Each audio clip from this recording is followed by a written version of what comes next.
Hello students, I am Bhajan and welcome to my channel Biogene. आज हम बात करने वाले हैं अबाउट द ड्रग्स।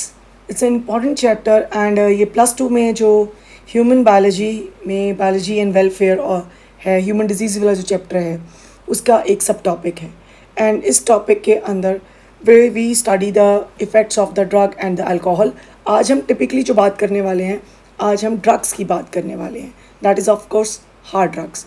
ओके जी, मोटो हमारा वही रहेगा। We will talk from the NCERT as our base guide और हमारा कोर गाइड, और जो हमारे जो प्रीवियस ईयर्स के एग्ज़ाम्स में क्वेश्चंस आए हुए हैं वो हमारे डायरेक्शन रहती है।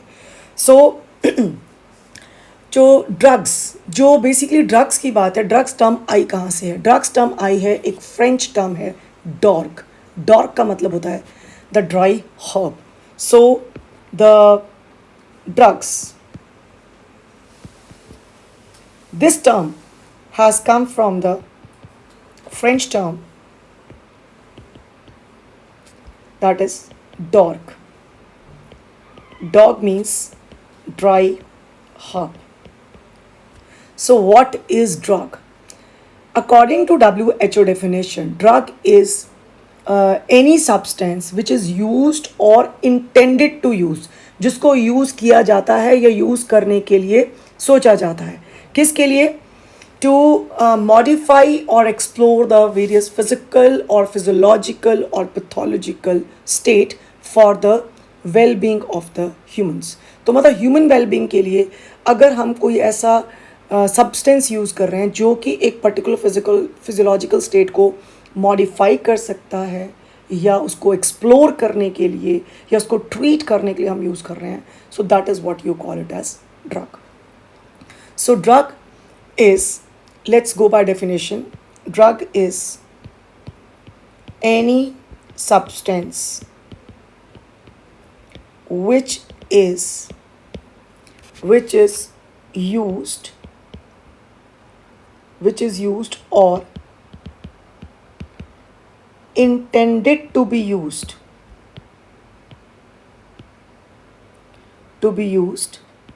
to modify or explore physiological or pathological state for the benefit of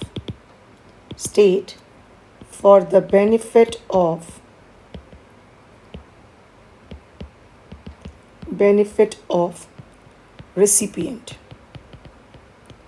So that is called as drug. ठीक है? So this is what you call drug. Now what is drug abuse? Drug abuse क्या चीज़ है? It is the use of the drug either in the frequency or the dosage for a habitual user in more than the prescribed the dosage. मतलब एक habitual user है जो उसको एक particular आपने frequency या डोजेज दी हुई है, जैसे दिन में 2 बार खानी है और इतने mg की खानी है। So this is a particular frequency और डोजेज। अगर वो उससे ज़्यादा खा रहा है तो ये भी ड्रग एब्यूज़ है।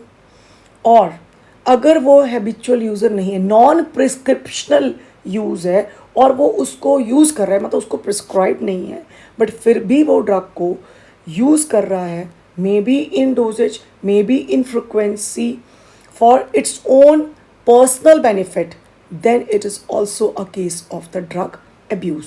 तो दोनों केसेस में ही इसको ड्रग एब्यूज़ कहा जाता है। सो इट इज़, सबसे पहले drug abuse is, it is the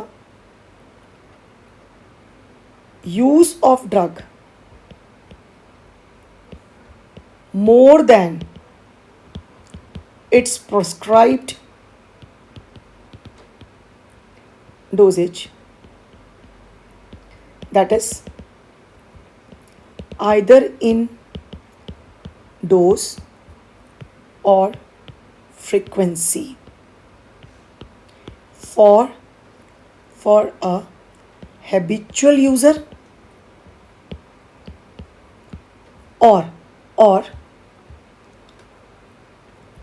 use of drugs without prescription, or I can say non-prescriptional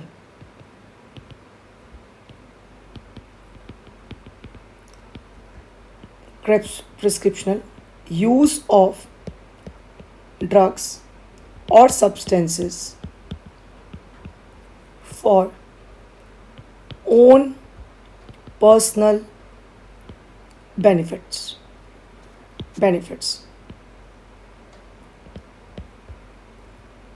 is called drug abuse. तो दोनों ही केसेस आपके ड्रग के एब्यूज़ के हैं, ठीक है। नाउ जब तक हम बात करते हैं, one is called as a man addiction and other is called as a drug dependence. तो ड्रग डिपेंडेंस क्या हुई कि अगर आपने ड्रग नहीं ली है और बॉडी आपकी एक पर्टिकुलर सिम्टम्स शो कर रही है, फॉर एग्जांपल आपको ब्लड प्रेशर है, तो आपको ब्लड प्रेशर की दवाई दी गई और आपने वो दवाई मान लो आप ले रहे हैं एक पर्टिकुलर फ्रिक्वेंसी में, एक पर्टिकुलर डोज की ड्रग आप ले रहे हैं। सपोज को डॉक्टर ने कहा जी टेल्मा 80 है ना, टेल्मा 80 की आपने मेडिसिन लेनी है once a day, fine. Now you are taking twice a day और maybe thrice a day, ये कर रहे हो तो ये ड्रग अब्यूज़ हो गया। ओके अगर आपको एक पर्टिकुलर प्रिस्क्रिप्शन दी हुई है और वो ड्रग आप ले रहे हैं और बाय चांस आप वो ड्रग नहीं लेते तो आपका ब्लड प्रेशर बढ़ना शुरू हो जाएगा। So that is called as a body is manifesting some symptoms in the absence of the drug. So that is drug dependence. So what is the drug dependence?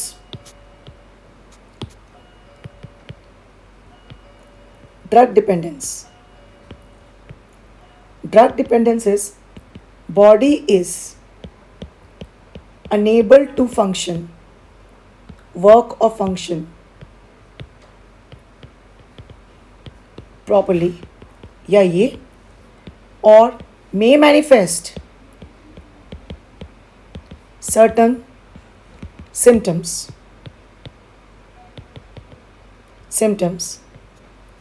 in the absence of drug,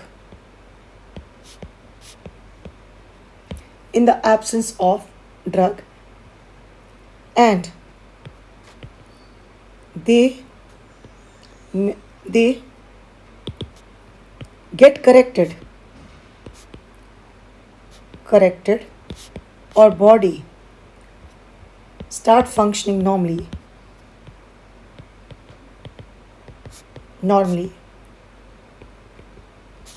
when dosage is resumed, your drug is resumed। तो अगर body नहीं दे रही है तो that is called as drug dependence, और जब आपने उसको नॉर्मल लेना शुरू कर दिया तो वापस वो सिम्टम्स नॉर्मल हो गए जो आपको एकदम से बॉडी मैनिफेस्ट कर रही थी। So in the absence of drugs, तो that is called as a drug dependence. और देन एक बात और यहाँ पे आती है, what is withdrawal symptoms? It is unpleasant symptoms. So unpleasant symptoms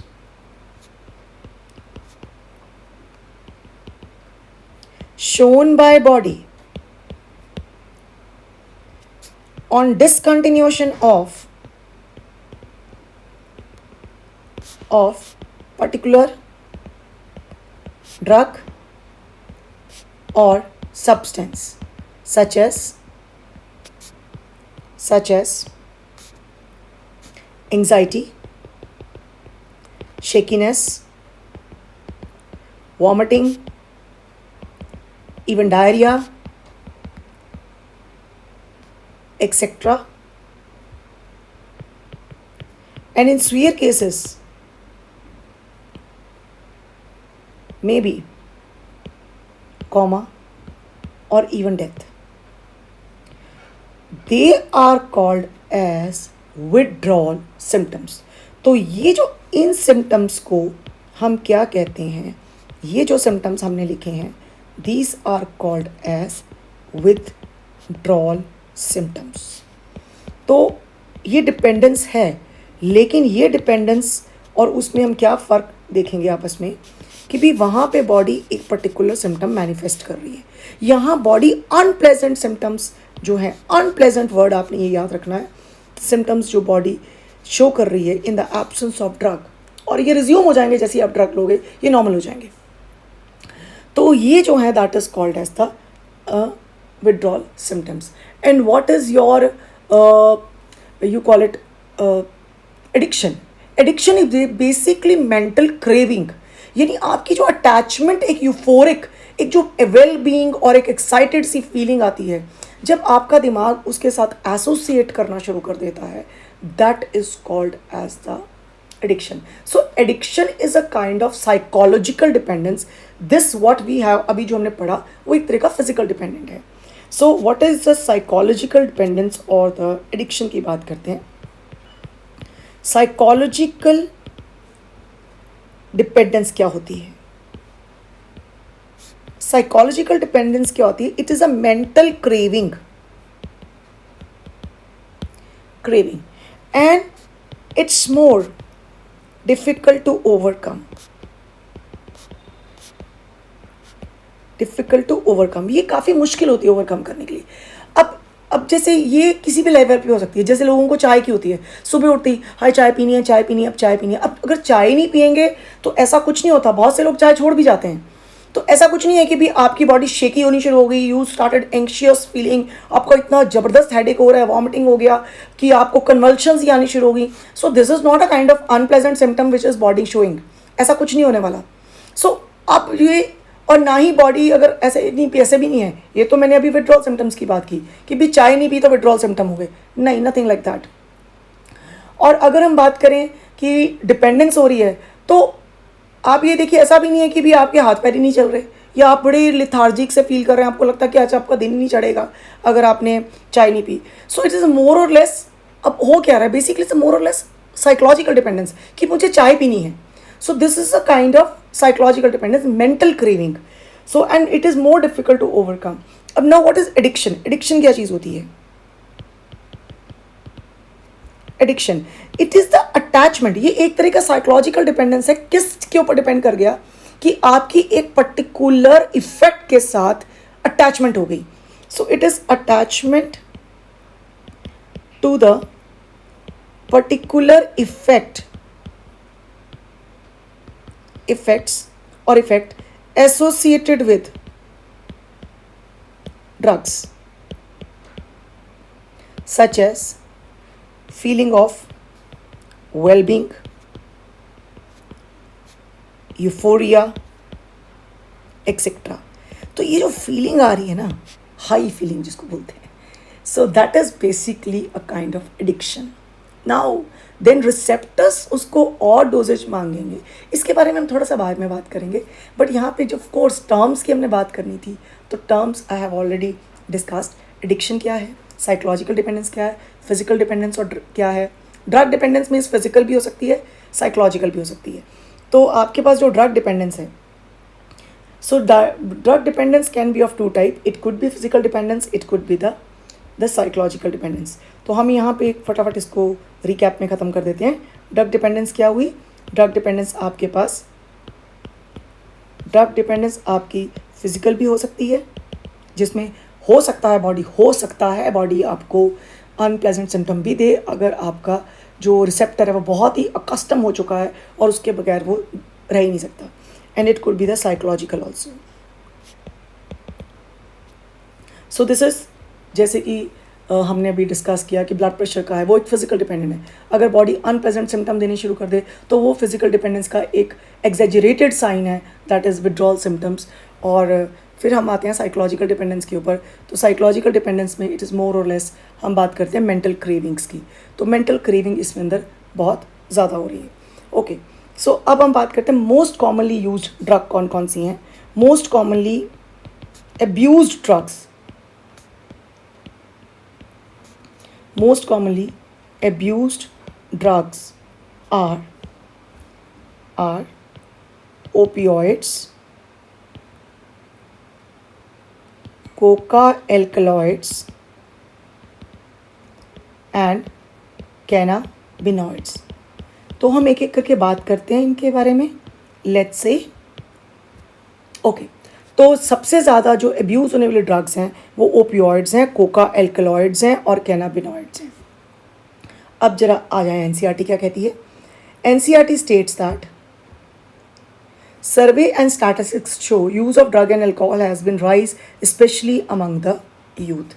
तो कहता है okay, it's a cause of concern or proper education and guidance would enable the youth to safeguard themselves against these dangerous behavior patterns and follow healthy lifestyle. Actually drugs के बारे में क्या हम remedies ले सकते हैं, हम उसको भी डिस्कस करेंगे एक करके. तो ये उसके बारे से शुरू है. अब ड्रग्स, जो टर्म ड्रग है ये हमारी पिछली एनसीईआरटी के अंदर इसके बारे में दिया हुआ था. That is the French term है. इस वाली एनसीईआरटी में उसको नहीं दिया हुआ, तो इसलिए आपने वो करना है. ओके, तो drugs which are commonly abused are opioids, cannabinoids and coca alkaloids. Majority of these drugs are obtained from flowering plants. Some are obtained from fungi. Now सबसे पहले हम यहाँ बात कर रहे हैं opioids are drugs which bind to specific opioid receptors present in our central nervous system and GIT, that is gastrointestinal tract. Heroin, commonly called smack, is chemically diacetyl morphine, which is white, odorless, bitter and crystalline compound. This is obtained by acetylation of morphine, which is extracted from latex of the poppy plant. Okay जी, अब जरा इसके बारे में बात कर लेते हैं जो हम यहाँ पे पहले बात कर रहे थे.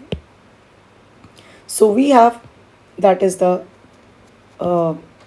ओपियोइड्स हैं, कोका अल्कलॉइड्स हैं और कैनाबिनॉइड्स, और यहाँ पे भी एनसीईआरटी में मैंने ओपियोइड्स के बारे में डिस्कस किया. तो पहले तो सबसे पहले मैं आपको ये बताना चाहूँगी what are the major categories of the drug. हम 4 कैटेगरीज ऑफ ड्रग्स की बात करेंगे यहाँ पे. 4 major categories of the drugs.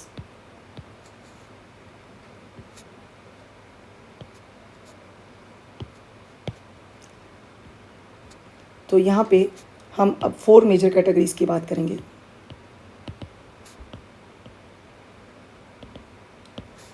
Greece of the drugs, ये है डिपेंडिंग अपॉन देयर एक्शन, कि उनका एक्शन किस बेसिस पे है.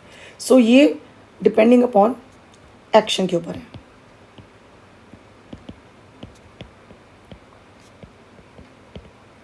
उनका एक्शन कैसे है, किस तरह से, कहाँ पे हो रहा है उनका एक्शन. तो इसमें पहली कैटेगरी जो हम लेंगे दैट इज़ द सिडेटिव्स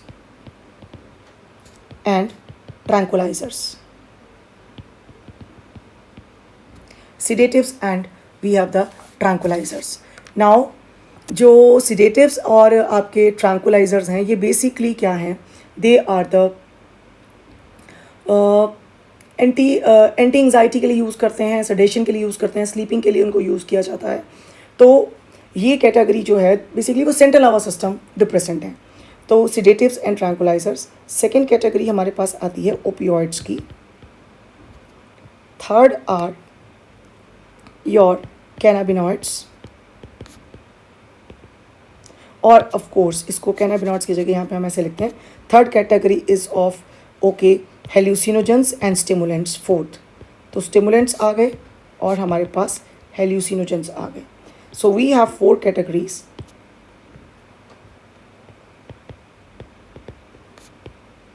हेल्यूसिनोजेंस, तो sedative and tranquillizers, opioid, stimulate and hallucinogens. तो 4 कैटेगरीज में we will talk majorly. And these drugs are called as, इनको ड्रग्स जो हैं basically they are called as psycho active drugs. Psycho active, और we also called as mood altering drugs. तो हम इनको psycho active, mood altering drugs, और we also call them as psychotropic drugs. तो ये सारी की सारी साइकोट्रॉपिक ड्रग्स हैं, साइको एक्टिव ड्रग्स हैं. जो आपके सिडेटिव्स एंड ट्रैंकुलाइजर्स हैं ये बेसिकली क्या हैं, they are central nervous system depressant.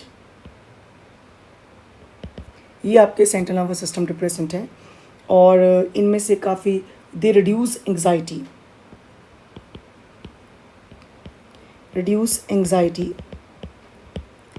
Induce sleep. Depend करता कौन सी कैटेगरी की बात हो रही है. जैसे सिडेटिव्स हैं, सिडेटिव्स आपके लिए जो हैं वो स्लीप कॉज कर देते हैं, और जो ट्रैंकुलाइजर्स हैं उसमें माइनर ट्रैंकुलाइजर्स हैं, मेजर ट्रैंकुलाइजर्स हैं, उसकी डिटेल थोड़ी सी हम बाद में करते हैं. So they induce basically sleep. Okay, जो ओपियोइड्स हैं ये सेंट्रल नर्वस सिस्टम डिप्रेसेंट तो है ही हैं, plus they are good analgesics, very good analgesics. They also cause sedation, ये सेडेशन भी कॉज कर देते हैं। Then stimulants, they are central nervous system stimulant, यानी कि सेंट्रल नर्वस सिस्टम को स्टिमुलेट करते हैं, central nervous system stimulants. Okay, then we have the hallucinogens.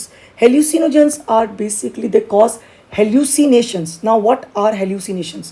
Hallucinations क्या होती हैं कि you are away from the reality, you experience the things which is without any external stimulus and which is away from the reality, that is called as the hallucinogens. Basically this category of the psychotropic drug, इसको हम psychedelic drugs भी कहते हैं, psychedelic drugs. So we call them as psychedelic drugs. Psychedelic drugs, or they cause hallucinations. Hallucinations cause करते हैं इनके, ये इनका जो of course ये कहाँ पे होते हैं, ये भी of course they affect central nervous system and other parts of body. तो इनका इफेक्ट और पे भी है, कार्डियोवास्कुलर सिस्टम के ऊपर भी काम आ जाता है इनका, और एंडोकैनाबिनॉइड रिसेप्टर्स होते हैं हमारी बॉडी में, उनके ऊपर ये काम करते हैं। सो उसके बारे में हम थोड़ा आगे डिटेल करते हैं। यहाँ पे हमने अभी सिर्फ 4 कैटेगरीज के बारे में बात करी है, और यहाँ पे आई स्टार्ट फ्रॉम हेयर। मैं सबसे पहले जो आपसे बात करूँगी तो आई स्टार्ट फ्रॉम द, इस तरह से बात करती हूँ।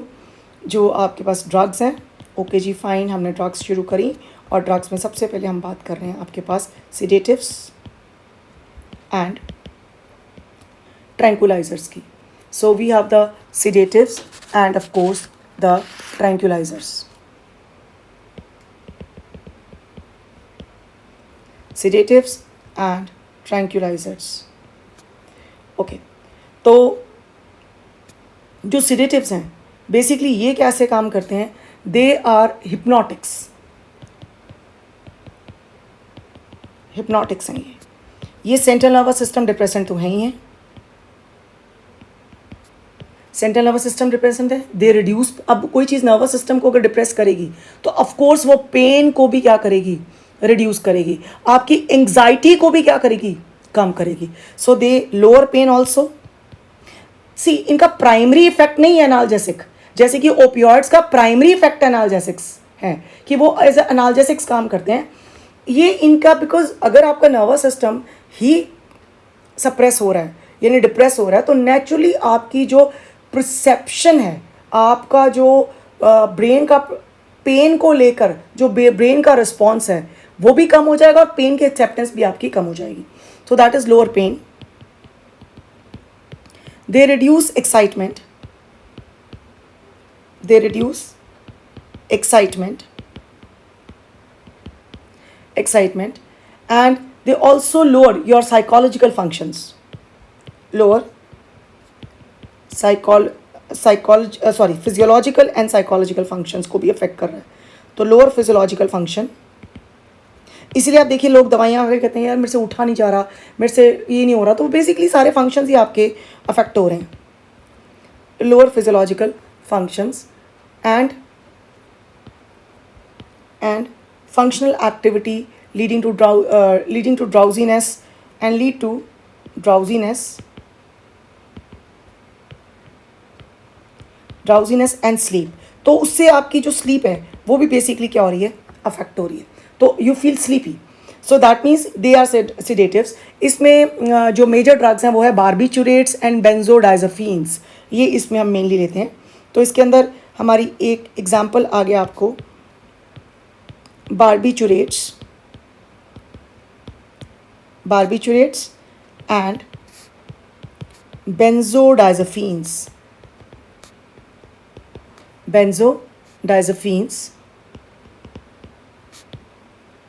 ये हैं जो बार्बिचुरेट्स हैं, they are the derivatives of the barbituric acid, तो ये उसके डेरिवेटिव्स हैं।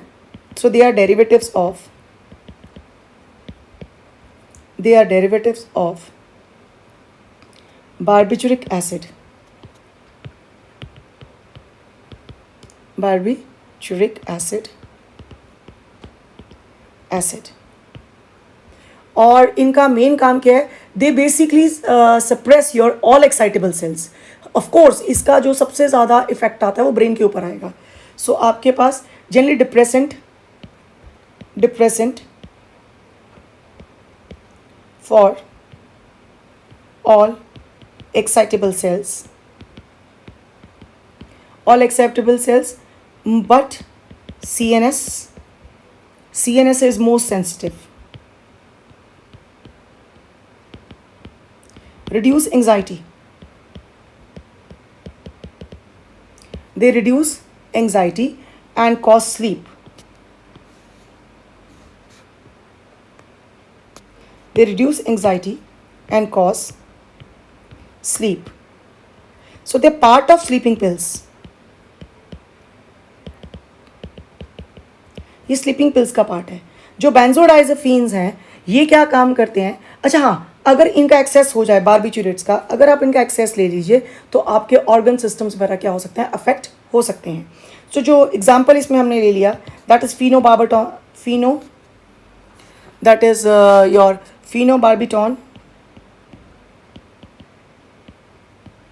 फिनोबार्बिटॉन है और पेंटोबार्बिटॉन है. ये सारी ड्रग्स हैं.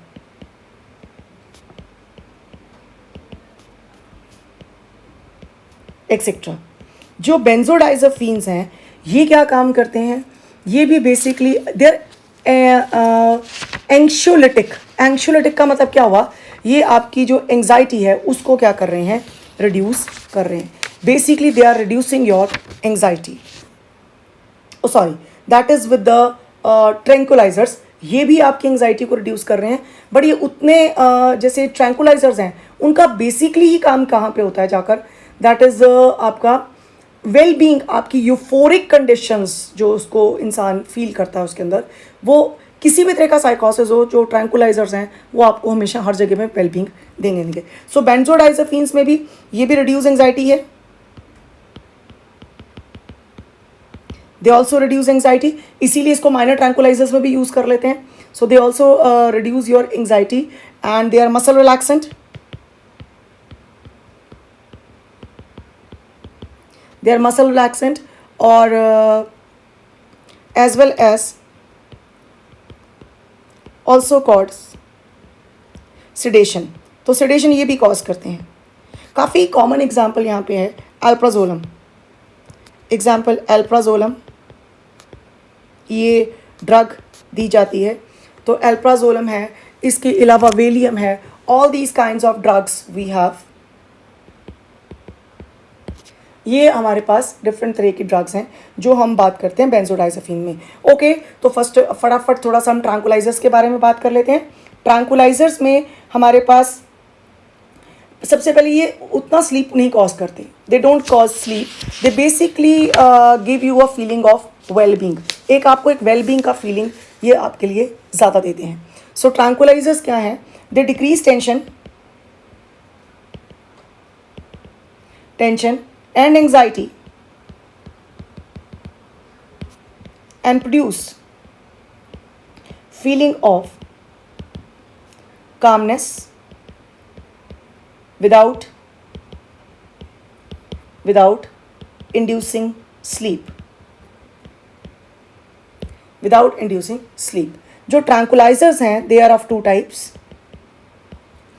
Number one is the minor tranquilizers.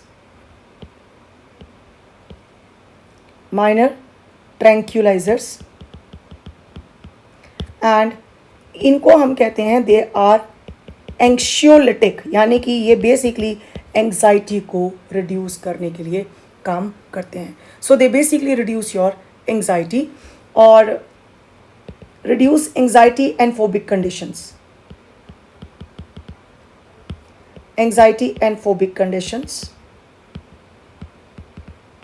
Okay, so example इसमें फिर हम ले लेते हैं. आपके पास बेंजोडाइज़ेपिन्स को भी यहाँ यूज़ किया जाता है. Okay, second is your major tranquillisers. Major tranquillisers जो हैं वो किस में यूज़ होते हैं? ये एंटी साइकोटिक ड्रग्स हैं, anti psychotic drugs. They produce feeling of well-being and euphoria euphoria होता है feeling of excitement, high excitement की जो फीलिंग होती है उसको हम यूफोरिया कहते हैं। So they produce feeling of wellbeing and the euphoria. और इसमें एक specially in case of schizophrenia is a disease जिसमें कि इंसान का जो ब्रेन है वो काफ़ी ओवर एक्टिव रिएक्ट करता है, तो उसको बिहेवियरल कंट्रोल्स नहीं रहते हैं, उस केस में भी इसको दिया जाता है। एग्जाम्पल हम इसमें ले सकते हैं रेस्पेरिन। ये जो ड्रग है दिस इज ऑब्टेन फ्रॉम रोल्फिया